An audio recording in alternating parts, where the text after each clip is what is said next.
We are live now.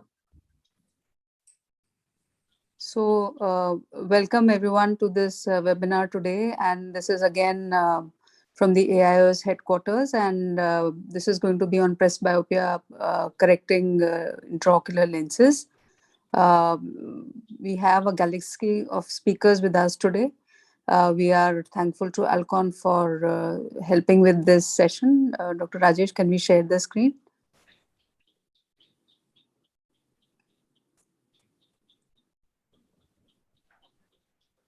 Can you move to the next, please? Yeah. So we have with us Dr. Abhay Vasavada, who absolutely needs no introduction. He's an internationally renowned figure, a mentor of mentors, and a teacher of teachers with us today.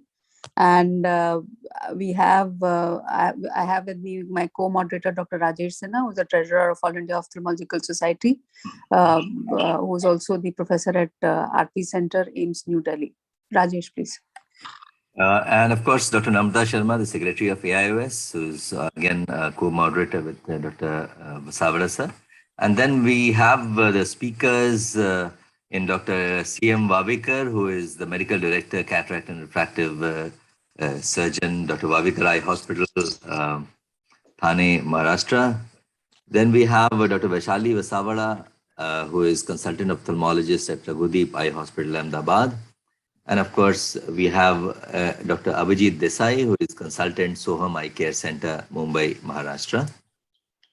We also have with us Dr. Shal Vasavada, who is a consultant ophthalmologist at Raghudeep Eye Hospital, Ahmedabad. And we have with us Dr. Nishant Patel, who is consultant Nishant Eye Hospital, Retina Care and Laser Center, Anand, Gujarat. So we welcome all the speakers and all the and the moderator, Dr. Vasavada sir, and it's over to you, sir. Thank you, Namrata and Rajesh.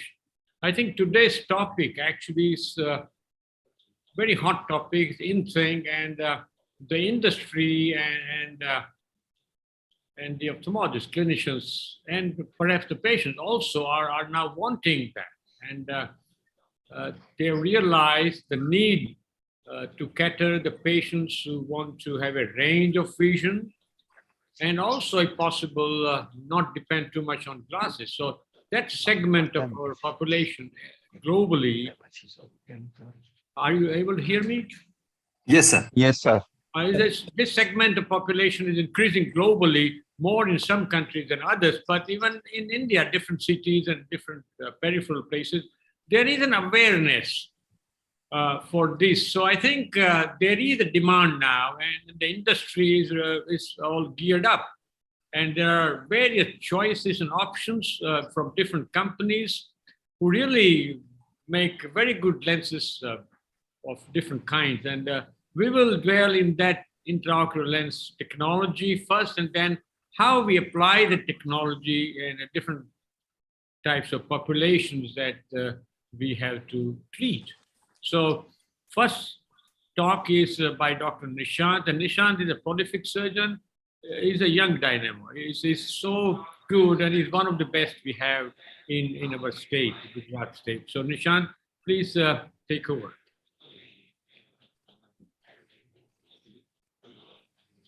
Are you able to see my screen? Yes, yes. Okay. A very good morning to one and all. Professor Namrata Sharma and Dr. Rajesh Sinha, they have been doing such stupendous work since last 2 years tirelessly, providing us at our doorstep all the knowledge that we need, and we are being updated. Dr. Abhay Vasavada, I have been learning from him since last 2 decades, and his passions for perfection, probably all epitomes are short to describe it. He is an inspiration, a true living legend. Dr. Wavekar sir, Dr. Abhijit Desai, Dr. Shail, and Dr. Vaishali. My topic today is to talk about the basics of presbyopia correcting IOLs. So as sir said, presbyopia correcting IOL is probably the next big thing in ophthalmology. I was just going through the literature to refresh myself, and I was feeling short of the count of the number of IOLs which are into the pipeline to treat presbyopia. We all probably will have to cease to be a clinician for a few minutes and dwell the thinking cap of a physicist to understand a bit better of how the IOL works. Light basically has been described to have two theories, the particle and the wave theory is what is responsible for the refraction of light inside the eye. So this is what is imperative. We all know that for a normal eye, when you have an eye which is able to see properly, a normal young lens, it is able to focus for both distance as well as for near objects precisely. But once presbyopia steps in, the distance focus is crisp, but the near focus is slightly out of the focus. And if we want to really mimic a young lens, as of now, the principles of physics prelude us to do that. But there is a bit of compromise which can happen, and that is what is aimed for by all presbyopia correcting technology. So instead of a single point focus, you can say there is a channel or a blurred circle which is there, which is being aimed to focus in front and behind the retina to create an area of extended depth of focus and by giving extended range of vision. It is being taken care of differently by different IOLs. If we take the channel concept as a whole, if you see, the lesser the diameter of the channel, the better would be the visual acuity. The longer the depth of the channel, the better would be the range of vision. The more the light enters in the channel, the more it would be like music to the eyes. The more the light goes outside, it would be like a light pollution or noise to the eye. So this is the basic concepts which we need to keep in mind while we discuss different IOLs. The first and the foremost is the small aperture IOL. It is kind of an opaque mask which is put in the place of a lens, which reduces all the peripheral light and focuses the central light, thereby giving a concentrated beam. However, the problem here occurs in mesopic condition when the eye needs more light. So whenever used, normally it is used for one eye only. The second concept is a spherical aberration changing IOLs. We all have been using aspheric IOL and thereby negating the positive spherical aberration of the cornea. However, we came to know that by doing this, we get a better functional vision for distance, but the depth of focus was getting compromised. So certain companies came out with aberration neutral IOL, thereby allowing the positive aspheric aberration of the cornea to focus the peripheral rays in center of the retina, and thereby giving us a slightly larger depth of focus or depth of view. Certain companies started with giving the zonal hyperaspheric IOLs like the J&J Eyehance, where the central area is having a higher diopter or higher asphericity than the periphery, thereby giving a slightly larger range of vision in the far intermediate region. So this is where the depth of focus concept started. Then you have IOLs like the Cephei Minivel, where they combine spherical aberrations. The central area will have a positive spherical aberration, the mid periphery will have a negative spherical aberration, and the extreme periphery would have a normal spherical monofocal IOL. So if you see the defocus curve of this IOL, this is slightly better than a zonal aspheric IOL. So we were moving in a better direction. Now they have come with a better version, which is the Cephei Minivel Proxa, which is even giving more near vision. Now we all need to understand one thing.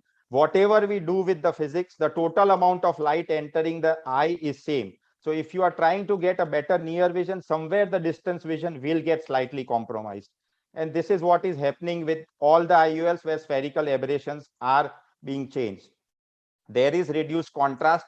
The results are variable because of the dependency on corneal asphericity. It is also a bit pupil dependent, and the need of spectacle is variable.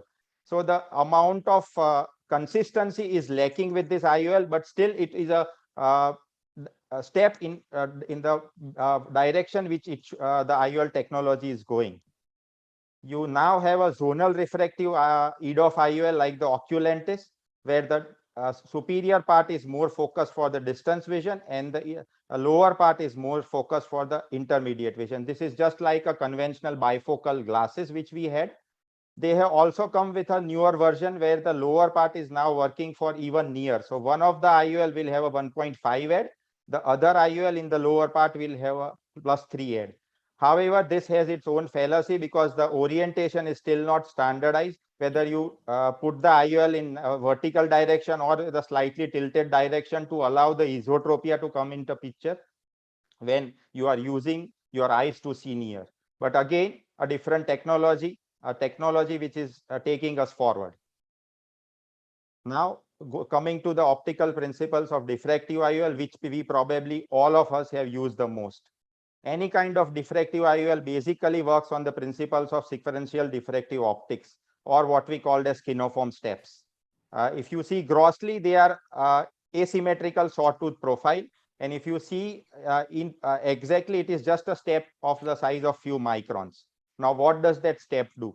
The width of the step is going to decide the amount of addition, while the height of the step is going to decide the amount of light energy distribution. So the wider the width, the lower will be the addition. The higher the height, more light energy will be focused for near. There is a certain technology which is called apodization, where from center to periphery, the height of the steps keeps on going down. Now, what that does, it allows more light to be focused on the retina when the pupil dilates in mesopic condition, thereby giving a better distant mesopic view. And this also helps in decreasing the dysphotopsia, which happens with all diffractive IOLs. They started with the conventional bifocal or high head bifocal IOL. Again, one thing to know here is in a conventional bifocal IOL, 40% or 41% light is used for distance, 40 to 41% is used for near. This is again music to the eyes, while the remaining 80 to 20% is noise. So this is what we need to keep a count on. This noise is creating all the dysphotopsia or unwanted visual disturbances. However, the intermediate vision here is compromised, and therefore came the low vision aid IOLs, which we have all used. Again, a very good technology or a step forward, but the near vision was a bit of issue here. So we all as a clinician try to take the technology a step ahead by doing blended vision, or probably doing a mix and match or a micro vision like bilateral EDOF or a bilateral EDOF with Technis bifocal IOLs. However, this all things have their limitation of trying to find out the dominant eye and the non-dominant eye. But still the patients were asking for more. It is like ye dil mange more every time. And that is when trifocal IOLs come into picture. Incidentally, the first trifocal IOL which was launched was in 2010, the same year when Apple launched its iPad. So they say necessity is the mother of all new discoveries, and this happened incidentally. It was started as the first generation trifocal IOL, where if you see, again, the sequential diffractive optics principle was used, where the first step or the aid is at 40 centimeters. So the second has to be the double the distance due to the laws of physics, which is at 80 centimeters. So this gave the functional intermediate vision, while the first step gave the functional near vision, and the remaining light is for distance. Again, what this does is about 84-85% of the total incident light is utilized, while the 14 to 80% still works as noise. This is important to keep an eye on when we are discussing this technology. The first IOL or the trifocal should be credited to Fine Vision. They started it. This was the first design, a hydrophilic one. Now they have come up with a hydrophobic one. This was followed by Acrylisa, which is taken over by Zeiss. Two very good technologies which started the trifocal revolution. However, both of them have their biocompatibility issue because they are a plate haptic IOL with a hydrophilic material. The increased rate of PCO is questionable. The overall diameter being about 11 millimeter, it has its own limitations. However, this was again a step forward. We were all moving to a direction where we wanted better vision for our patients. Then came a path-breaking technology, which is the diffractive EDOF IOL. Again, credit goes to J&J Symphony for bringing this technology. Instead of the diffractive step, what they call the steps are achelates, which try to focus or create a channel of light where the distance as well as the intermediate vision is good, but here again the near vision is compromised. However, this being a diffractive IOL, it had its own limitations. The halo and starbursts were much more than what we anticipated. There was definitely a reduced contrast, though less than a conventional bifocal, but the contrast is still reduced. Susceptibility to tilt and decentration still remains. housekeeping house में 31 Namrata, One more IOL. mute yourself. Namrata, mute yourself. Admin, can you mute Dr. Namrata? Dr. Anand, can you mute Dr. Namrata? Yes, sir. She's no longer on the. Must Yeah. be yeah. Yeah. Thank you. Thank you. So then came an IOL, which is probably my go-to trifocal IOL today. And why this is so, I'm just going to highlight few important points about it. One, it is the only hydrophobic IOL which was available present on the same acris of time-tested platform. So no questions about the rotational as well as the stability of the IOL. Very biocompatibility is also quite high and very less PCO rate. One more thing which was important was, especially for Indian population, our normal average height is about 5 feet 7 inches. So normally when you work at an arm's length, the distance has to be about 55-60 centimeters. And that's what these guys did. It was a very smart trick which has happened. We need to just go into it. Normally, if you go by the normal designs of sequential diffractive optics, if you want an intermediate vision at 60, the near vision has to be at 30. However, if it is too near for us to work. So what they did was they got a trifocal instead of they went into a quadrifocal IOL instead of a trifocal IOL, and they use the principle of non-sequential diffractive optics. So here the near vision is at 40 centimeters, the intermediate is at 60 centimeters, the far intermediate is at 120, and then you have a distance vision. However, again, if you see the amount of light energy distribution for each distance is 25%, and it would be too less for distance vision energy or seeing far objects, which is a primary thing all normal people do. So again, a touch of genius is what has happened. All the light energy from the 120 centimeter has been converted to distance vision. So now actually we have a trifocal IOL, which was based on a quadrifocal technology, where the fourth step in a quadrifocal IOL has been truncated. What this does is this gives a very good near vision, an excellent workable intermediate vision, where we do all our daily chores, like say putting up a makeup or shaving or reading a label in a supermarket, or probably doing a puja, which is all what or most of our patients require. This has again given us a very good range of vision. If you see the defocus curve, not only the distance vision, even the intermediate and the near vision, it is about 6669. So this is excellent. A lot of the times previously we had to talk about the fallacy of a bifocal or a trifocal IOL as far as the near and intermediate vision is concerned. This has slowly gone when I am now counseling my patients. And the most important part is the IOL is delivering what it is expected to. Again, if you see the defocus curve, this is what I have highlighted. The intermediate distance is 60 centimeters here, while the remaining trifocal is at 80 centimeters. It's probably too far as far as what my patients are concerned of. Again, something very important, a class leading 88% total light energy utilization. So the amount of noise, what I was talking about, is only 12%. And thereby, though the number of rings are more, the amount of dysphotopsia is less with this IOL. And this is what we have got a practical feedback from our patients also. Very important thing. One more thing which has changed is the central diffractive area has been increased to 4.5 millimeter. So especially in mesopic conditions, the near vision is relatively better than a normal bifocal or a trifocal IOL. And the distance vision also is better because we have a larger area above 4.5 centimeter, which we have like a monofocal IOL. So few touches of genius which has changed the way the patient is seeing after implanting this IOL. The central bullseye also has increased, and so has the red flagging. We all understand now that astigmatism correction is imperative. All these new presbyopia correcting IOL, the tolerance to astigmatism is just 0.5 diopter. And this is probably where Toric is working. The stability is class leading about the IOL. And so again, I am able to implant more trifocal IOLs in patients with astigmatism and able to deliver better. And these patients really get more satisfied because they have been using high astigmatism glasses for years together. So for them, this is something which is very welcome step. Again, J&J has got one step forward. They have combined a traditional bifocal IOL with their diffractive IOL, which is Symphony, to give us synergy. They claim that the range of near vision has slightly improved. It is more up close. However, what happens is when you use two technology, it has got its own limitation about dysphotopsia, which we would be discussing. The last but not the least is the wavefront shaping path breaking technology, which has come to fore.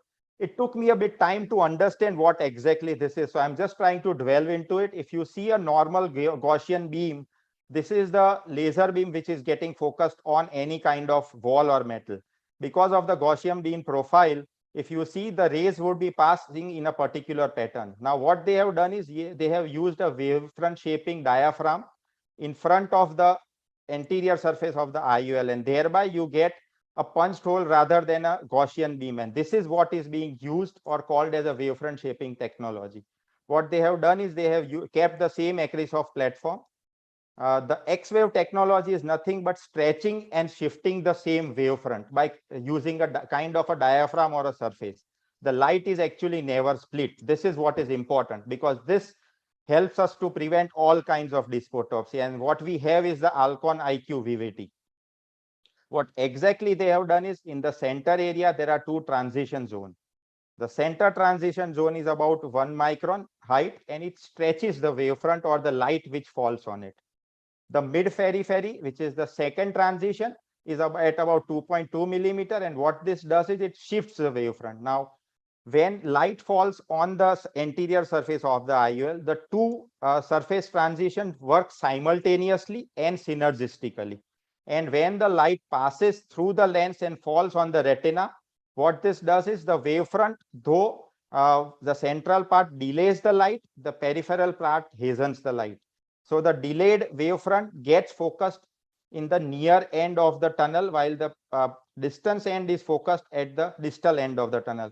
So instead of a point focus, we have a tunnel, again, which I was talking about, an area where the maximum light is focused. And the tunnel width is really small. The amount of light going out is bare minimum. So what all we required from a multifocal or a presbyopia correcting IOL, most of the marks are ticked here. What this does is gives a very good distance vision, very good intermediate vision, and a relatively good functional near vision. And this is important because when a bilateral summation happens, what I have seen with my patients with the limited experience, though I had my apprehensions, and it is, we tell our patients that you might require near vision aid. Most of our patients with bilateral summation do get a very good near functional vision. So as of now, this is one of my go-to IOL when I talk about an EDOF technology. Again, the halo profile of the Alcon VVT is as good as a monofocal IOL as compared to the diffractive technology. When you look at the presbyopia correcting IOL as a whole, if you see carefully, the Technic Symphony has got two sweet spots, but the near vision is lacking. The Panoptics has got three sweet spots, the intermediate, near, and the distance vision. And the VVT with the X-wave technology has got a consistent tunnel without any depression or without any lag, though the near vision is slightly less. But I have got an IOL where I am able to probably not worry about those rings and halos and dysphotopsias, which we talked about. Now, this is just a basic about what happens with all kind of technology. If you have a diffractive bifocal or trifocal, you are going to have halos. If you have a EDOF technology, you are going to have starbursts. And this is what I was talking about. When you combine a diffractive and an EDOF technology, you will have starbursts and halos both. This is my last slide.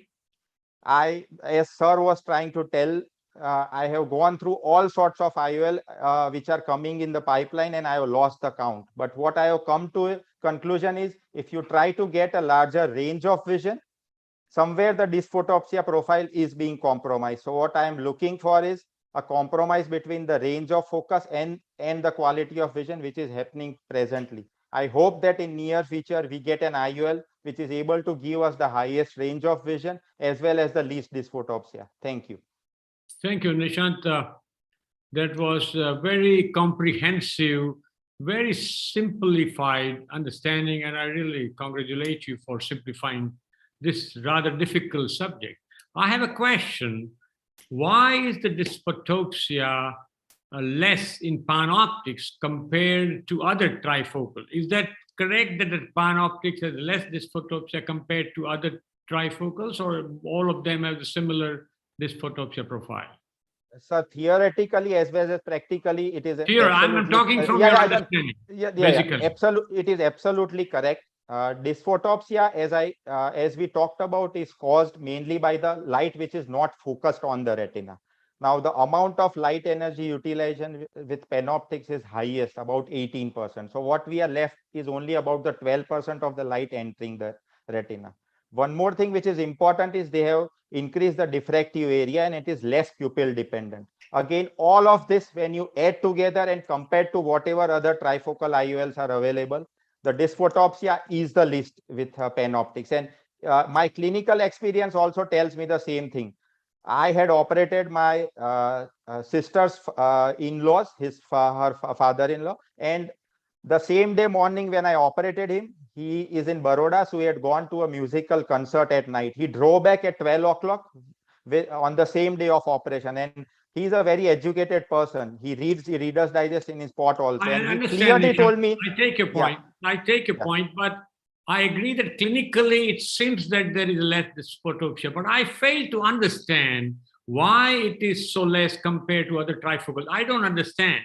Maybe it's a clinical observation, maybe it's bias, maybe it's, I don't know. So from basic science point of view, I'm failing to understand it because the light energy difference is only 86 or 84 to 88%. It's not a big deal. So but the fact is that clinically the dysphotopsia is less. That's correct. Yes. Yes. But understanding is rather a little complex. So Rajesh, you have anything or anybody? Any thoughts on it? Any panelists? Shekhar? I agree with... Yes, sir. Yeah, please. Yeah, please, Dr. Rajesh, please. Sir, please go ahead. Go ahead. Shekhar, yeah, come on. Don't waste time. Okay. So actually, I have also noted that the dysphotopsia is definitely less with panoptics. And of course, it's difficult to explain by the complex physics that why it is less. And the only explanation that, we kind of figure out is that, the light transmission is more, there's less of noise as discussed by Dr. Nishant. But yes, it's, I may not be able to explain by physics how it is less. Yeah. Okay, Shekhar? Yes, sir. The first time we thought the rings were less was when fine vision and acrylisa tree were introduced, and that is because they had an intermediate ring. So essentially, the light, the rings which are focusing only on the near vision, they came down. Now this has been further enhanced in panoptics. That is why we are seeing less number of rings. Of course, this is a hunch, feeling rather than a physical actual explanation.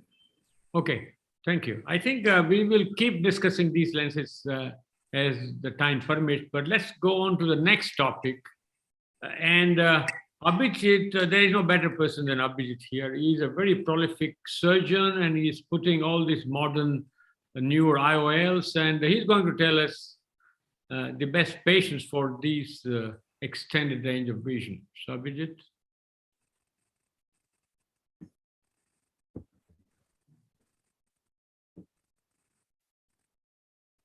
Is Abhijit here? I didn't see him. No, yes, he is here. I'm here.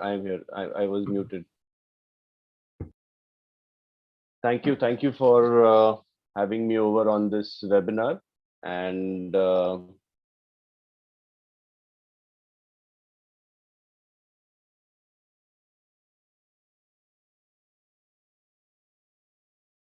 so I was asked to talk on who's the best patient for an EDOF. I have a very limited experience with the other EDOFs that Nishant was talking about. And mostly I got hooked onto EDOF because of Vivity, which was the X-Wave technology that Alcon introduced. I have no financial disclosures, and what I came to know over the last 6 months is we serve different patient populations because of the way the Vivity works versus the trifocals or the panoptics works, and it increases the functional options that I can give for my patients. So these are two different platforms with different technologies that we are working about. So if you're comparing the Vivity or the EDOF, basically I would use in non-pristine eyes as well. It works more like a monofocal IOL because it nearly transmits 100% light. There is no light splitting like the multifocal IOL technology, and it maintains the quality of vision to a great extent. It's the X-Wave technology, and there's a +1 maximum add for a N6 at 35 to 40 centimeters. That's what we started off believing and started using the IOL. While trifocals I reserve for pristine eyes with high performance visual needs who want to be spectacle free for a lot many more activities, and it has rings for different foci and may have photic phenomenon. So what challenges did we face when we started with the EDOF? Was one, how does one counsel? What do you tell the patient? Second thing was the cost. Cost was nearly in fact, when we started off, Vivity was costing more than the Panoptics. Now that they have slashed it down, it's more or less the same. The third thing which we were apprehensive about was, will people get convinced that I am putting in an IOL, but I am not giving them a complete near vision? And even I was not convinced initially. So we started using it in different people, and one of the first few people was a close friend of mine who was an MD physician. He's around 55, and we explained to him the glares and halos of panoptics, and he did not want a trifocal, and he still wanted spectacle independence. So Vivity had just launched, and we gave him an option of Vivity, and post-operatively, surprisingly, he came to binocular 6.6 N6. We did show him that, okay, with a +0.75 add, the quality of near vision is improving, but he still is a happy night driver and doesn't use glasses for any of his activities. The second case was an architect who needed to read very small fonts and fine lines. And these are the people who actually want a very good contrast range, a range of contrast, especially because the lines and the drawings that they see have lighter lines as well as darker lines. So those things, the range needs to be talked about and counseled to them before you're putting a trifocal. So he chose a EDOF over the trifocal, and he was uncorrected 6.6 N6 blurred with an add of +1. But again, he doesn't use glasses regularly. It's like maybe 1%, 10 to 2% activities that he actually uses the reading glasses. Case 3 was a father of an ophthalmologist, type A personality, wanted spectacle independence, has drusen, but good foveal contour, advised Vivity, and the uncorrected visual acuity came to 6.6 N10, but with each singular eye. But binocularly, he was N8, and with an add of +0.75, he comes to N6. And he also, at present, does not use glasses. If you look at the actual how it looks, this is how the Vivity would look versus the Panoptics, which has multiple rings, and this Vivity is just like a small bump in the center, which is doing wonders for the near vision. So my criteria for Vivity over a period has become new generation gadget users who can adjust their requirements, like increasing the font size on their phones or their gadgets, especially in people who are driving at night in rural areas wherein there are no street lights. Panoptics really works well when there is in urban driving areas wherein there is some amount of ambient light around. It's not a complete dark place, so the halos really don't really hit you that much. But it's the rural driving which makes a problem. So these are the patients I would actually advise EDOF. Type A personalities, definitely retired lifestyle, ocular pathologies, and all diabetics.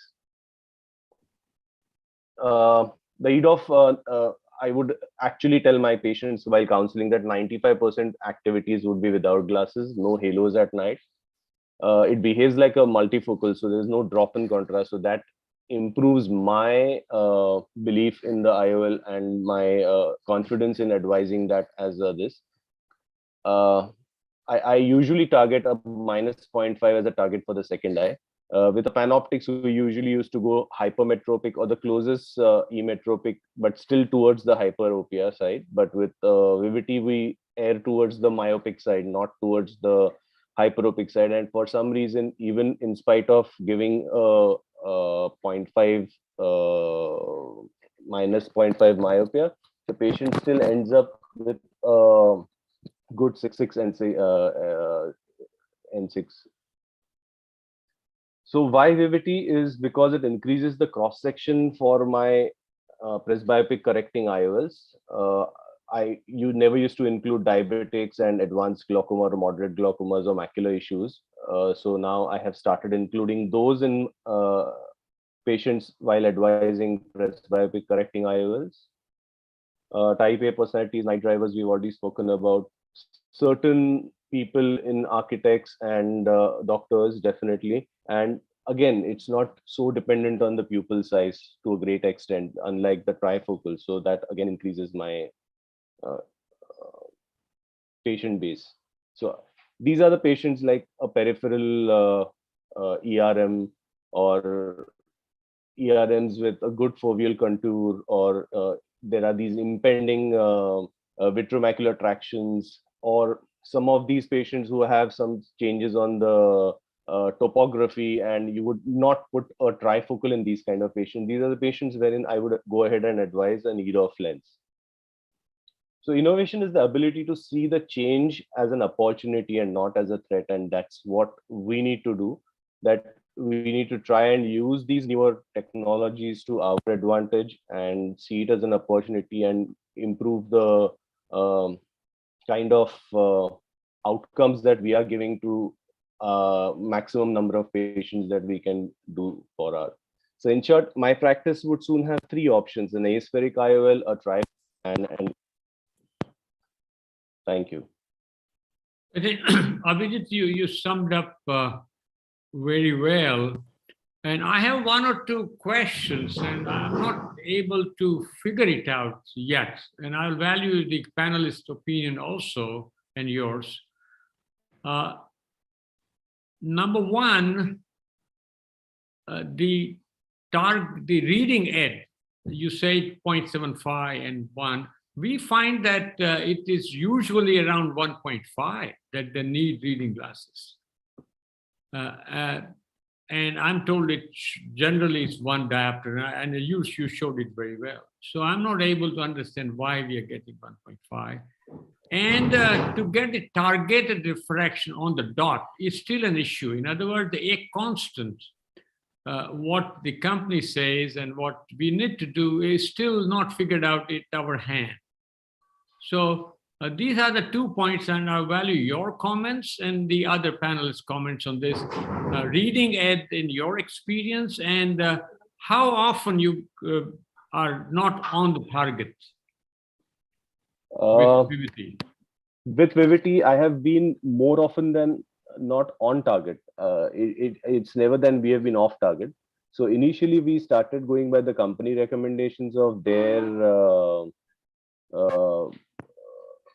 A constants and everything, but we tend to use the Barrett Universal 2 for most of our cases, and that's working well for us. But what we are targeting is a bit of myopia. It's not a bit of hyperopia or emetropia.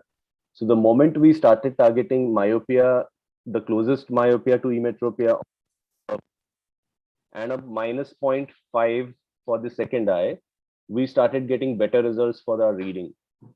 And that's where our additions have dropped down to 0.75 to 1 rather than going up to 1.5, which happened with the initial case in the initial days. And in spite of going towards myopia, because of the extended depth of focus, rather their X-wave technology, their distance vision somehow seems to be untouched. So that doesn't suffer so much in the bargain, even if you're targeting that myopia. Okay. Now, Shekhar, Shail, and Vaishali, and Rajesh, your comments. I will agree with Dr.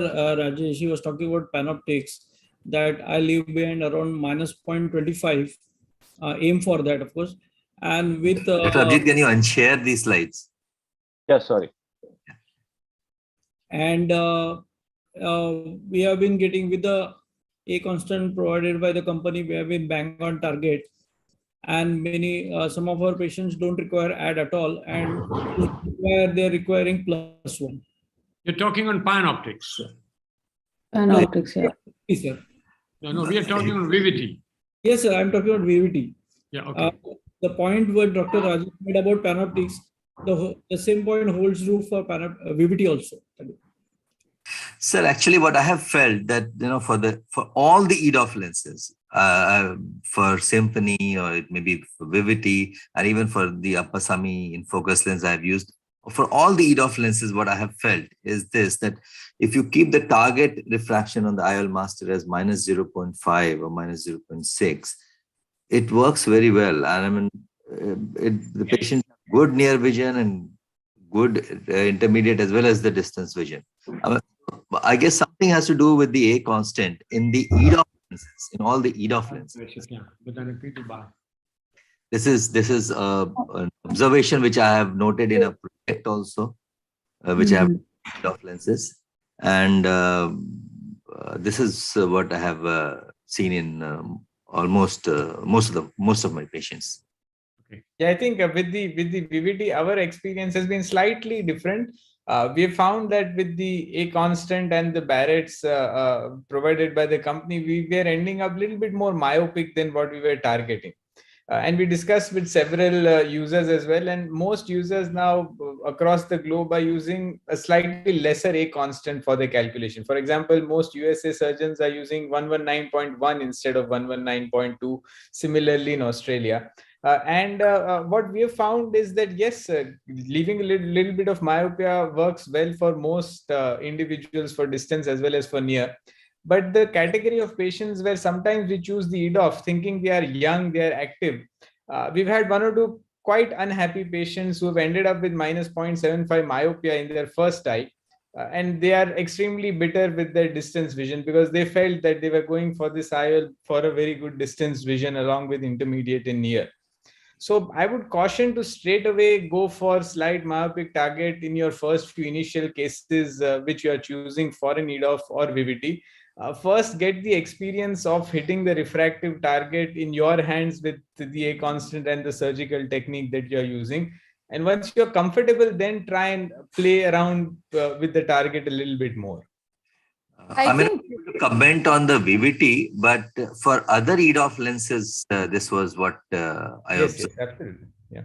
I think I also agree with Shell that what we do as a practice is, even if we are wanting to target a little bit myopia, we do the first eye in close to emetropia, as close as possible. Rarely, I mean, if the closest is, let's say, -0.3 or 0.35, we would probably even go 0.1, so closest to 0 for the first eye, and then depending on what you get in the first eye and what's the distance vision. Like Dr. Abhijit and Nishant in his optic slide and said, most people are happy with distance vision, but if you actually check, especially if you have myopia, obviously they are not. I think we lost it. To titrate. Last sentence again, Vaishali. Sorry. Last sentence, you'll have to say that again. Okay, so I think my take would be that first, let's go for emetropia, whatever dominant eye, non-dominant eye, because VVT, like Shell said, is promised to patients with some near-ad counseling already. And then based on what target you get and how the patient is subjectively, more important, then I think I would titrate the target. I think the point I think I understand from the discussion is that, look, VVT lens is primarily what I call monofocal plus. So in other words, the priority is not to give reading vision. Priority in VVT is to give a good quality distance vision with added intermediate vision. So if you try to achieve a good reading vision, you're going to sacrifice or compromise on a distance vision. So then that may work well if the patient has been counseled appropriately, if the patient is wanting and desirous of independent of glasses. But this is not the kind of patient I would consider VVT if they are thinking of independent of glasses. So what we and I actually personally say is that this is a very good quality distance vision, but added capability of intermediate and some functional reading vision. So I go on the other end. I don't concentrate on a reading aspect of the VVT because they are going to use reading at whether they use 0.751 or 1.5. That's not a big issue because they accept that they are going to it. But if we do not deliver a distance and intermediate vision appropriately, they are not happy, as I discovered in my very close high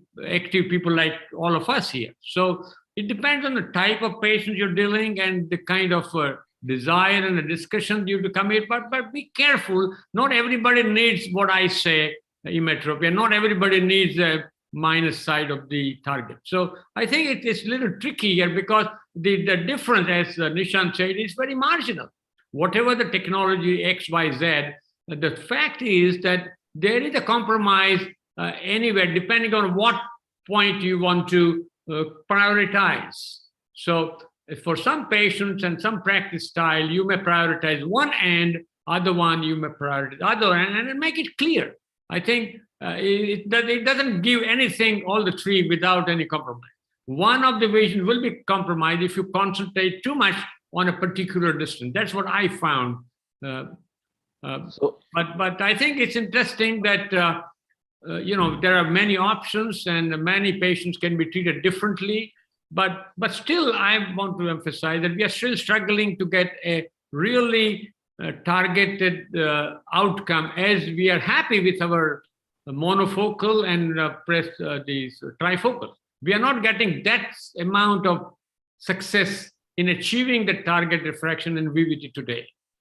And we keep changing this thing. We discussed this, and I think we all need to come up with a very solid data of because the A constant has not been figured out well by the company, and it's not surprising because of the nature of the technology, and it will vary depending on the centration of the IOL.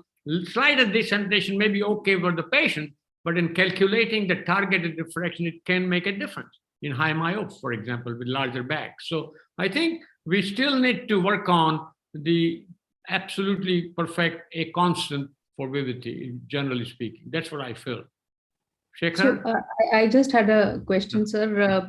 How do you then, I mean, of course, Dr. Abhijit very nicely with example said that, he would counsel A for VVT and B for panoptics. But given the fact that I believe there's not too much of difference between the prices of the two lenses, unlike with some other companies where this kind of a lens vis-a-vis a trifocal lens, the price difference is, a lot. So how would you then tell, that you go for VVT or go for panoptics, provided, I mean, the patient wants the best? I think this is the problem. I have no answer, actually. But what I say, and by the way, the VVT is still more expensive than panoptics. However, it's marginal, but it's not the same price. It's still a little bit more, less than what it used to be, but still it's more than panoptics. So this is the real problem. And therefore, we are not able to be very forceful in patients recommending VVT if the slightest have a doubt in their mind or a question, because we don't want any unhappy patients. What we are interested in is our patients making happy, and therefore we are losing out on some VVTs just because of what you say. And I hope the company today understands and listens to us, which I really doubt very much. But Nishant wanted to say something, I think. Yeah, can I? We all have a perception that probably, I'm not just taking a name, but the enhanced like IOLs. What if you go practically about seeing the defocus curve? If you have one eye, hence the other eye would have to be exactly -1 or -1.25 myopia to get the same range of binocular defocus curve as you get in a VVT by making them emmetrope. So actually speaking, if you go about by those monofocal plus IOLs, they would not be giving a micro monovision. It would be a real monovision. But with VVT, what we are trying to achieve is get an absolutely wonderful distance vision with both eyes, with slight compromise in one eye for distance, but still the distance vision is much better. So if you compare an apple and apple, it's fine, but comparing an apple and an orange would be slightly different. as far as the optics. Nishant, we are not comparing. No. We are not comparing A lens versus B company lens. That's not the issue. The issue is with the price Namrata asked us, and it is a genuine question, and I really support that, Namrata, and we all need to do something. Yeah. I don't know what we can do. We have failed, at least I have failed to convince the company, but this is an issue which is a very, very important. This is the real number one issue, the cost. So in my practice, what has happened is when Vivity was launched initially, we had these nearly a 10,000 difference between the package. And we continued with that even after they have slashed down the price. But we offer Vivity only to people who are not eligible for a Panoptics. Okay. So given a choice, Panoptics would be my IOL of choice whenever. That's what I'm saying. That's what it turned out, that we are losing on Vivity. Technically or scientifically, I should be putting more Vivity than Panoptic, because the quality of vision in Vivity is probably very good for many, many patients, not all kinds of people. I agree. But unfortunately, we end up putting more Panoptics rather than Vivity. This is the issue, and that one of the major reasons is the cost. Yes, I agree. So that's what I want to emphasize. But any so other questions, we should let's move on, because we are going to discuss similar issues in the other talks at the very end. So let's move on. When I will choose a trifocal IOL for my patient, Dr. Shahid. At the outset, I do acknowledge that our hospital does receive research grant support from Alcon Laboratories. I think all patients, irrespective, if they were given an option, they would ideally not want to wear glasses at all for anything, if there was an ideal lens with no compromise. So everyone wants far, distance, intermediate, everything in today's time. And therefore, like Dr. Abhijit correctly mentioned, we need to understand the patient and the eye both together. So first, the eye needs to be examined thoroughly about ocular comorbidities and the suitability from the optical profile point of view. But that's not alone enough. The more important aspect is also to understand the person sitting on the other side of the slit lamp and the relatives that have come with them. The most important differentiating factor that I find in choosing a particular IOL over the other is the activities that the patient is likely to do, and his profession and his active lifestyle, or his profession that is pursuing and is going to continue to pursue in the next decade or so. There are several questionnaires that have come up. This particular one from Alcon also is a fairly simple one. And the priority that I'm looking at as far as asking the patient is he a regular night driver on highways? For example, there are several factory owners in our part of the world who have their factory industrial zone is about 30 to 50 kilometers away from the city. So they drive daily, come back in the evenings on their own drive on city or rural roads, like Dr. Abhijit was mentioning. And how much is their other activity used in terms of their other hobbies or their work profile in terms of distance, intermediate and near. So this is one very important criteria, a night driving and the amount of night driving that they are likely to do in the coming few years when we want to decide what particular IOL is likely to be working. So this was a very fit, active 80-year-old lady. Recently, with age, has becoming slightly forgetful of late, and she's never got used to wearing bifocal or progressive all her life. So she has separate glasses for distance and reading, and she has to keep asking and keep finding where she left her one glass pair somewhere, one glass pair somewhere. Now she has bilateral cataracts, and her ocular profile was very healthy with a normal OCT, no corneal degeneration or anything like that. The activities, mainly indoor lifestyle, naturally not going to drive, likes to read, and would love to not have to keep looking for different pairs of glasses, taking off and wearing one over the other. So we suggested bilateral panoptics, and we explained to her that not only because of the panoptics you will need extra light, but also because of the aging retina, you are likely to require more light when you read. So we counseled her that when you read, try and go near the window or sit in the veranda in the morning, daytime, where there's more bright sunlight. And if you are indoors, even if it's daytime, switch on the room lights and you'll be more comfortable in reading compared to in dim light conditions. And post-operatively, she's very happy. She doesn't need to remember where she leaves her glasses anymore. and is able to be more independent in her house on her own. So the take-home message from this case that age cannot be a bar for panoptics or trifocal IOL. In fact, it is these senior citizens whose life is likely to be improved more, because quite often they stay alone at their home, a husband and wife, children staying abroad, so on and so forth, with multiple health issues, so on and so forth. So if the eye's ocular profile is suitable, age is something that you must not consider in suggesting a trifocal IOL. This is a very interesting case. An ophthalmologist, very active, very actively operating as well, and is likely to continue to operate at least for another decade. He's been using progressive glasses. He was a latent hypermetrope with presbyopia, so using progressives after 40 years of age. And he has fairly decent amount of multifocal IOLs in his practice, and he has had good experience with multifocal IOLs, particularly amongst his close relatives. So he came to us for cataract surgery, and he was forthright that he was keen on considering a trifocal IOL for himself. Now, forget that he's your colleague, your friend. Look at it from a patient point of view. So his main work is through the microscope and slit lamp. And remember, when you see through a microscope, it's your distance vision that is going to work and not your near vision. So he's going to use his distance vision most of the time. He drives at city in the city from home to hospital and hospital to home, hardly has any outdoor traveling or driving at night. And he's keen on multifocal IOLs due to his happy past experience.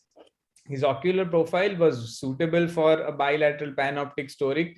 We did have a fairly detailed discussion with him that you might see some halos when you drive at night or you look at bulbs in your own home. And use adequate light while reading, and we may be able to achieve a good outcome. Now, when we looked at his biometry, there was hardly a difference of 0.34 between the actual K1 and K2. And therefore, generally, you would never think of a toric IOL with such a low difference in the K1 and K2. However, what we have learned over the years is that your surgically induced astigmatism and posterior corneal astigmatism also plays a significant role. And when we put his data in the Barrett's toric calculator, it turns out he requires a T2. So therefore, we find that to calculate each eye or each data in the Barrett's toric calculator to actually find out whether the patient requires toric or not, and just don't go by the difference in the K1, K2 values. So we went ahead with binocular panoptic toric for this ophthalmologist. And at 1 month, he's extremely happy. He's called several times to say that he's able to operate, examine, drive, read without any difficulty. And he's very keen that I would recommend this to all ophthalmic surgeons with the outcome that he has had. He does say that, yes, when I drive, I do occasionally see halos, but they don't bother me. And I would, if I had a choice again for a surgery again, I would still go for this trifocal IOL. In spite of the fact that I do see occasional halos when I drive at night. So I think the biggest hesitation is for most of us is amongst our doctor colleagues and doctor patients, when either they are as a patient or as we as surgeons are hesitant in suggesting something where until so far with the bifocal IOLs, where we are not sure how the patient is going to end up post-operatively. But keep in mind that the microscope work requires distance vision and not your near vision. So all surgeons, pathologists who are seeing through microscopes, etc., if they have good distance vision, they are going to be happy. And remember, other surgical fields now, like say general surgery, laparoscopic surgeons, OB/GY, so on and so forth, have usually good bright lights in their operating fields, or they are operating seeing on the larger screens in their through their laparoscopic cameras. So usually, if you hit target, you are likely to satisfy many of the doctor colleagues as well, whether surgical or non-surgical, with trifocal IOLs. But of course, forthright discussion preoperatively is mandatory, and the patients must be motivated to accept occasional halos from time to time. The third case, convent teacher, in fact, the Vaishali Virat's school teacher during their school time, now retired, and you can imagine a convent teacher, you have that perception in her mind, very strict, very proper, no compromise. And she loves to do Sudoku. Being a teacher, obviously intelligent games are her forte. Her children stay abroad in 2 different continents, so traveling is part of her life. So she likes to travel and loves to do Sudoku. So her primary activities are outdoor when traveling and near work, which is paper and pen. So we suggested bilateral cataract panoptics for her, keeping in mind her activity profile, and she's extremely happy post-operatively. And more importantly, the surgeon is more happy that this patient is happy now. This is a 4th case. Retired Deputy General Police. I think he plays golf, and I think the only 2 people in India who play golf are either bureaucrats or corporate honchos and these bureaucrat police people, because they all work in tandem together. Rest, we don't get such profiles in India. It's only in America that you get golf players. So this is a bilateral cataract, regular golf player, and he was very clear that I'm not going to be seen wearing glasses when I keep going to these golf meetings and we keep socializing over the weekend. He had regular astigmatism in both eyes, and therefore, keeping in mind that he's likely to require in golfing little bit of intermediate vision when we actually look at the ball to try and hit with the stick, and far away to see where the ball is going. We counseled him for a bilateral panoptic toric, and post-operatively he's very happy in his socializing life as well as while playing golf tournaments at the local level. The 5th case, and we all will have such patients in our practice, a blurred vision, 35-year-old young person, and complain mainly of glare. He's a myope and moderate myope, and as all of us have known, moderate myopes are probably the most difficult to please, no matter what IOL, what target you choose. And being a software engineer, he spends his entire work profile on the computer, and he has bilateral subcapsular cataract. His pay package is probably more than most of us, but he loves to drive bike just for other reasons and not because he can't afford a car. His friends and certain of his family members, being from the medical profession, had warned him that no multifocal IOLs, don't get multifocal IOLs, and several times. And his main concern was get rid of this glare. What he did forget was that he's pre-presbyopic. He's 35 years of age. He's never experienced presbyopia, and he's minus 1.5. So he naturally anyway has very good near vision without glasses, and most myopes feel that that's their birthright to have good near vision unaided without glasses. So keeping that in mind, we considered your concern is glare, and distance and intermediate vision is your priority. So the first eye we did about 7 years back with the Restore 2.5 IOL, keeping in mind all his activity profile. Post-operatively, he's happy with the distance and computer vision, but he was not really happy with the reading ability. He thought he would see much better for near up close to see his phone and other activities, which he's now struggling to do with the operated eye. And he wishes if his near vision could have been better. And he was lost to follow up for 3 years. So we obviously thought he's now gone and must have got operated somewhere else for the other eye. He comes back again after 3 years. And we discussed with him the option of considering, now that we had panoptics in our armamentarium, of blending the multifocal IOLs, which we used to do quite often earlier on with low ad in one eye and +3 in the other eye. And it was a bit of a compromise. So we discussed with him that this is an option for you now to consider a trifocal in the other eye.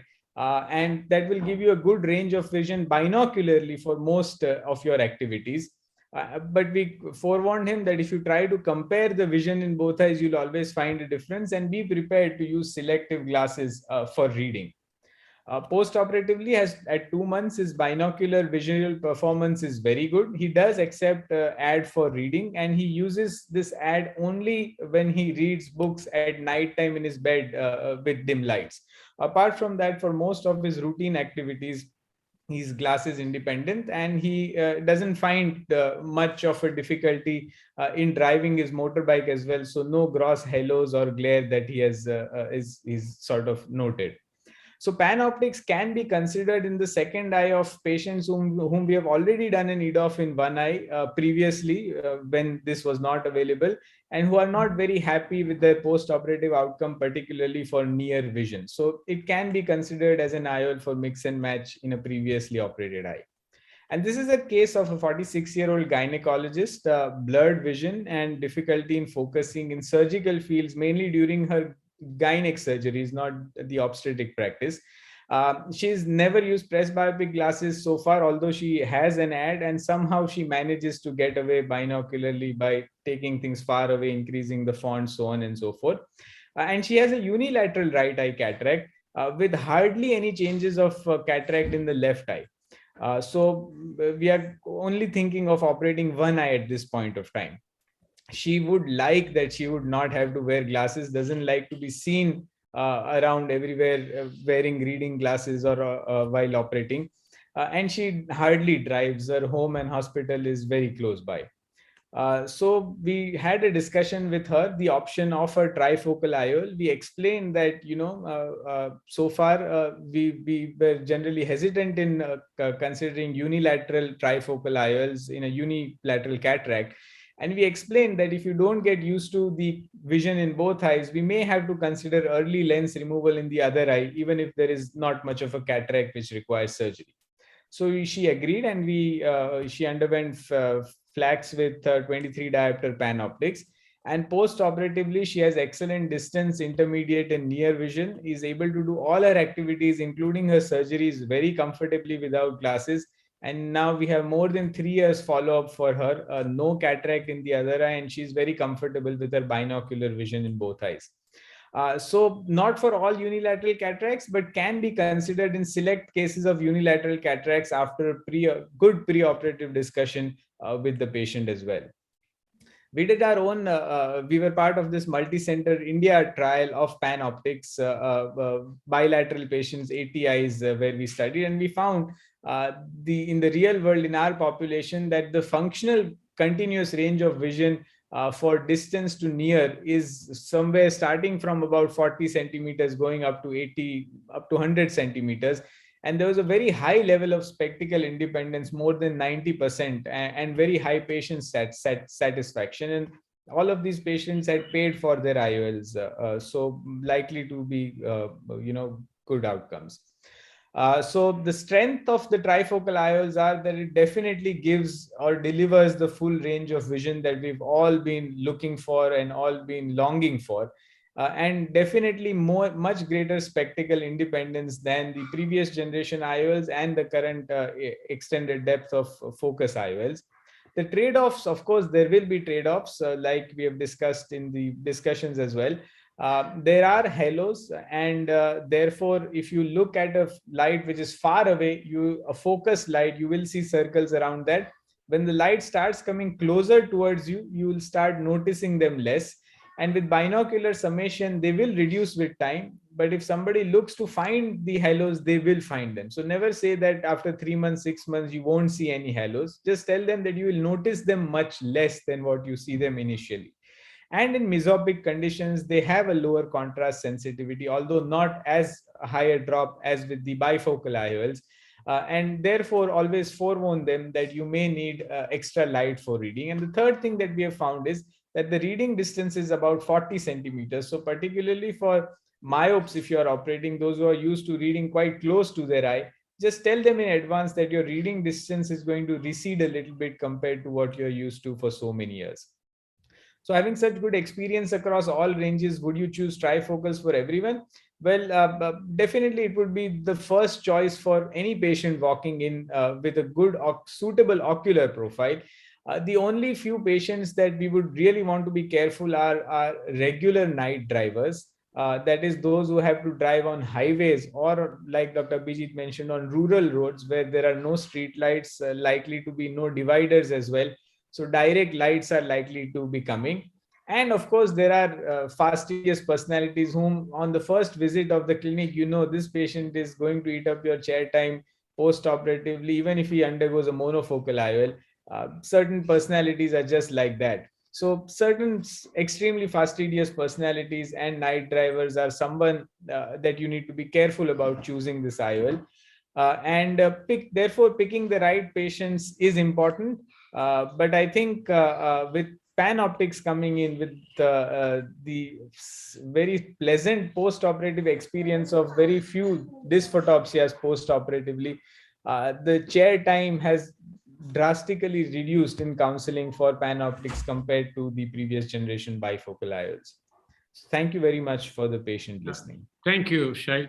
I would appreciate comment from each of you on PanOptix. Give us one useful tip, positive or negative, that you have discovered in a clinical sense, not the theory or basics. So Nishant, start from you. What's your one, if you have to give one pearl to all of us so that we can learn from your experience, tell us one thing about PanOptix or trifocals or multifocal in general. Especially for PanOptix, if I want to say one thing, exactly the same what we were talking about with an VVT, I target a slightly myopic side for the first eye. Check the patient's vision. If the distance vision is perfect, I do the same thing for the other eye. If the patient is lacking distance vision, I go for a slight hyperopia in the other eye. What that does is that allows me to get a better near vision with one eye and still maintain a very good distance and intermediate vision. Very good. Yeah, okay. Abhijit? Correct whatever minimal toricity that the toric calculator tells you to. Right. Shekhar? PanOptix works very well in people who are mostly working indoors, especially housewives. The only contraindication for PanOptix now is maculopathology amongst all the pathology. Right. Okay. Rajesh, you want to comment on the? Yeah, please. Yeah, it works well in, most of the patients are senile actually, and they have to read a lot and they are very keen for the near vision. So I think PanOptix works very well for, all these distances. So, and many of these senior people, they hardly drive, and the halos that is there, as very rightly mentioned by Shal, is minimal. So, PanOptix is I think the lens to go for in a suitable patient. Vaishali? Yeah, I think I would like to add to the same thing, that the patient selection or the talks about who is an ideal candidate, housewife, hyperope, this, that, I think that is all pretty much irrelevant, provided your eye is suitable and you are not somebody who's at an extreme end of spectrum. I think everybody should be offered the choice of a trifocal PanOptix. That's my opinion. I think for my practice, although I don't see many patients nowadays recently, but whenever I see them, I just say your eye is suited without actually knowing their profile or nothing. First time they come and I have no idea what kind of ocular profile is going to be. But if I know there is no comorbidity, I would say your eye is suitable for both these two top lenses, which are the most modern. One, the PanOptix, and another is Vivity. When you come for pre-operative workup, we will tell you which is the best of the two.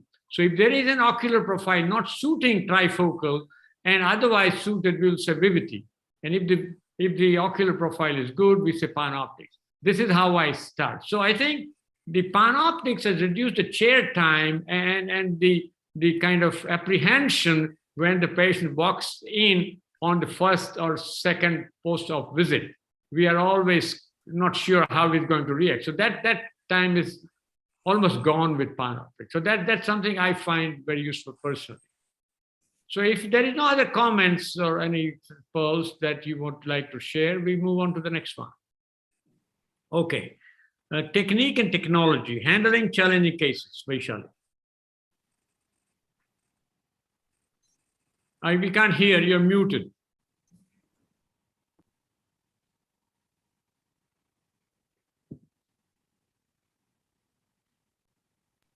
Sorry. So thank you, everyone. And I'm very happy to be listening to all these talks. But I think what I will be talking about in the next few minutes is basically all these the science that we know, all the patient counseling, all our smartness, it doesn't translate into a good patient experience unless you are good at handling not only the routine cataracts, but also if something goes wrong, and which it will go wrong many, many times. That's, I think, where we need to step up so that we can keep delivering these outcomes time after time. And like Shail mentioned, all of us at Raghudeep Eye Hospital do receive occasional research grant from Alcon Laboratories. Let's start with this case. A 30 young male obviously has glare at night while driving because he has a cataract and bilateral posterior polar cataracts. So before we start the discussion of whether a posterior polar cataract first eye young patient, would you counsel about a presbyopia correcting IOL? I think yes, there is a valid point that even if you could do it in the first eye, you could have a PCR in the second eye, maybe you can't put it. But with due counseling, I think especially these posterior polar, because they are mostly young patients, they should be given this option, provided during surgery you can manage to save their posterior capsules and do a good job. So here we find the technique of femtodelineation, which is basically creating these cylindrical cylinders with the femtosecond laser, very, very useful. Also, you get a very good sized and centric rexis. And look at the incision. There was a lot of criticism a few years back about femtosecond incisions, but I don't think that's true, at least with the LensX platform that we are used to. So my point again, technique and technology. Not that you could not do it without a femtosecond laser, but as we have published way back in 2014, our PCR rates have dropped to less than 4% with femtosecond compared to at least 8%, which has been reported with every other manual technique. So just to give a brief, these cylinders give us multiple layers of cushions to emulsify the lens so that there is always a thick mechanical protection which shields the posterior capsule while you are performing the surgery. And let's see how this is going on. Now you would sequentially, one by one, you remove these cylinders. Here again, using the technology that you have to your advantage. So look at the IOP of 30. That means a bottle height of about 45-50. In your machine, you use the lowest comfortable. I wouldn't say go extremely low, but use a low flow rate. You don't need any energy because at least this lens is absolutely soft. And the flow rate is only 20 cc per minute. So again, combining technique and technology. The other thing I also find very useful is don't keep moving your phaco probe in and out and going this way, that way, because that stresses the incision and there is leakage. And especially in these eyes, you don't want too much fluctuations in the anterior chamber, even if you are operating with the best technology. Now, what is being done here is that the epinucleus or the last shell is being stripped off in almost 180 degrees, as much as can be managed from that side of the incision, and then inject dispersive viscoelastic and come out. So I think what we saw in this is that there are very well-defined and very sharply cut zones which can be sequentially removed. And unlike a manual hydrodelineation, either a conventional or an inside-out delineation, you are left behind with this epinucleus cushion, which is not only very thick, but it's uniform and it has very sharp edges because it's a laser cut. So it's much easy to strip off. Now, once you have done that, there is now an opening. That means communication between the anterior and posterior chambers. And now, once you come out of the eye, injecting viscoelastic, making the space, then you could even perform small aliquots of hydrodissection to free up that epinucleus and cortex, which is sometimes very adherent. Now, bimanual IA is being used here. And I think, at least in these cases, again, talking of a blend of technique and technology, I would go with a bimanual IA, even if I'm not using it as a routine, because one, you don't use the main incision. Two, you don't have to stress these incisions. And without causing any chamber fluctuations, you can easily access 360 degrees of this epinucleus plate. So now again, notice that the bottle height or the IOP is very low. That means you don't want too much inflation. These capsules are inherently weak. And let's say there is a small defect, which you may not be able to notice at this point. You don't want too much infusion pressure hydrating the vitreous. And we can see here that using the good technology and skill, obviously, which cannot be undermined, the entire capsular bag is empty. And as is typically the case with a lot of these young patients, the posterior capsule will typically have some deposits or some plaque, as you can see here. Now, this is the thing I want to highlight here. Just keep a watch on this area as we play the video next. Is that, yeah, you may be the greatest surgeon, you may have the best technology, but sometimes there is, it might make sense to leave behind a little bit of the plaque and then laser it. And this example will probably show that. Just keep, while we are polishing, can you notice this posterior capsule rupture that happened? So a posterior polar cataract, even if you ended up with a clean bag, please don't take this lightly. We have had cases of rupture during polishing, during even stromal hydration. So they are weak capsules. So something that is, I know that this was planned for a so-called advanced technology IOL. So you want to have a crystal clear capsule, but instead you have ended up with an even clearer visual axis now. So now what do? Don't panic. That's where your technique and technology again will come in handy. Use a dispersive or a heavy cohesive viscoelastic or a viscoadaptive if you have access to. And then using microcapsular axis forceps, because it's a small central PCR, we don't want it to extend during IOL implantation. This is being converted into a posterior capsular axis. So the key here, it's not difficult to perform a PCCC. It's just keeping your nerves calm, that even though it's a young person, even though it may be a premium IOL, don't get nervous. Just do what you have to and grasp it a couple of times. The patient is under topical anesthesia, as you can see. But you can manage it if you keep your calm. It's not going to be very difficult. So from one side, this could be converted. Similarly, you pick up the other edge and convert it into a posterior capsular axis now.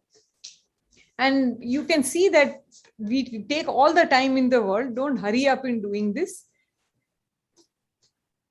So as you can see now, this margin is very strong and continuous. So now I'm not worried about putting in any IOL in the bag. We are not talking about sulcus implantation. Again, inflate the bag here. And you implant in the bag very slowly. Now, one practical tip here, that sometimes if you use an IOL system which is very tight incision, you might want to enlarge the incision, at least internally a shade, because you don't want a forceful implantation. So that's where, again, this IOL, the Acrisoft IOL platform in general is very good. You can see how very controlled we can inject, and you can see here these rings and the toric marks. So this is a panoptic toric going in. And you can see how gently we are able to nudge it and put it into position without causing any stress. And it is now being dialed into position, being very, very gentle. But basically, we are not very worried because it's a very strong PCCC margin that we have created. And the lens can be dialed slowly and gently using bimanual maneuvers, not doing very, very large rotations at a time. And this is what we end up with. The viscoelastic is removed. Again, you see that the IOP settings, the flow rate are all modest. You don't want a very low setting also, but use modest settings because you don't want to disturb anything. And in fact, I think we have managed to clear the potential PCO also. So that was a little bit of the bright side. And this is what the patient looks like post-operatively, because it's important to see what actually happened. Intraoperatively, it's fine, but also post-operatively. So I think my message here, post-operatively, you can see that we need to monitor these patients for retina, especially, and the OCT looks very good. And the indirect ophthalmoscopy periodically is also very, very important. And this is 4 months down the line. So I think this case, there are several points. The first being how to manage a posterior polar cataract. But most importantly, 2 lessons that I learned. Number one, if you have a small posterior capsule opacity in these cases where you feel that you might have a weakening in the capsule, it might be more sensible to leave it behind, and pre-operatively always counsel these patients that you might need a YAG laser touch-up, as we say, in the post-operative period.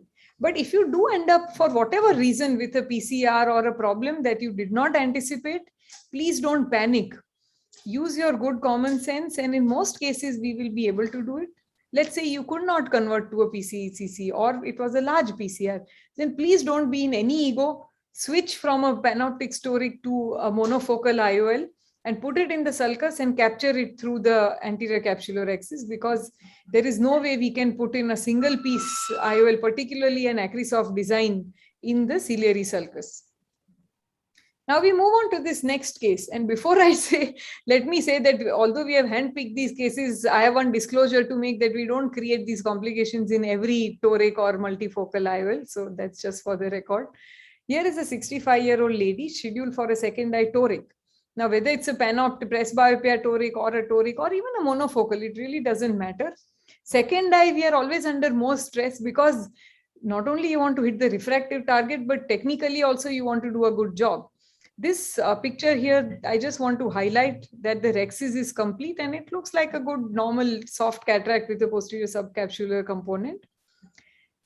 And surgery is being performed. The last bit of epinucleus is out, and notice that you can already see this split anterior capsule, which will become much more visible and flapping, as you can see. So we have a large, it's, I would say, almost about 2 clock hours plus of an anterior capsule split in this eye, where we were planning a toric lens. Now, again, like with any other complicated case, the most important thing, please don't panic and don't come out of the eye. Inject a viscoelastic, preferably dispersive viscoelastic.